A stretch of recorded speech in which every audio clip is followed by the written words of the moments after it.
Teka muna mga kapatid, magnilay muna tayo. Sa Ebanghelyo ngayon, sinabi ni Jesus na mas mahal ng mga tao ang kadiliman kaysa sa liwanag dahil sa kanilang masasamang gawa.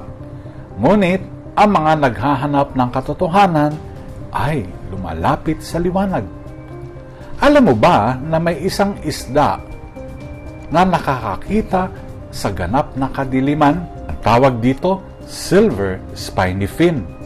Isang isdang naninirahan sa kailaliman ng dagat at may pinakamaraming uri ng light-sensitive proteins sa kanyang mga mata kumpara sa ibang hayop. Alam niyo po, dahil dito, kaya nitong makita kahit ang pinakamahinang liwanag sa pusikit na dilim ng karagatan. Madalas naiisip natin na ang kadiliman ay nangangahulugan ng ganap na pagkabulag. Pero kung minsan, ito ay kawalan lang ng kakayahang kilalanin ang liwanag kahit naroroon ito. Maraming maling liwanag ang inaalok ng mundo. Kalayawan, kapangyarihan, kasikatan na nagpapabulag sa atin sa tunay na liwanag ni Kristo. Mas pinili ng ilan na manatili sa kadiliman, takot na makita ang katotohanan ng kanilang buhay.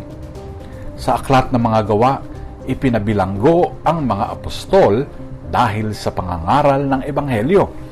Ngunit pinalaya sila ng isang anghel at inutusang ipagpatuloy ang kanilang misyon. Sa halip na magtago, sila ay tumayo sa liwanag at ipinahayag ang katotohanan. Gaya ng silver spiny fin, kailangan nating matutong makakita ng liwanag kahit sa madaling na yugto ng ating buhay. Ang liwanag ni Kristo ay laging naroroon.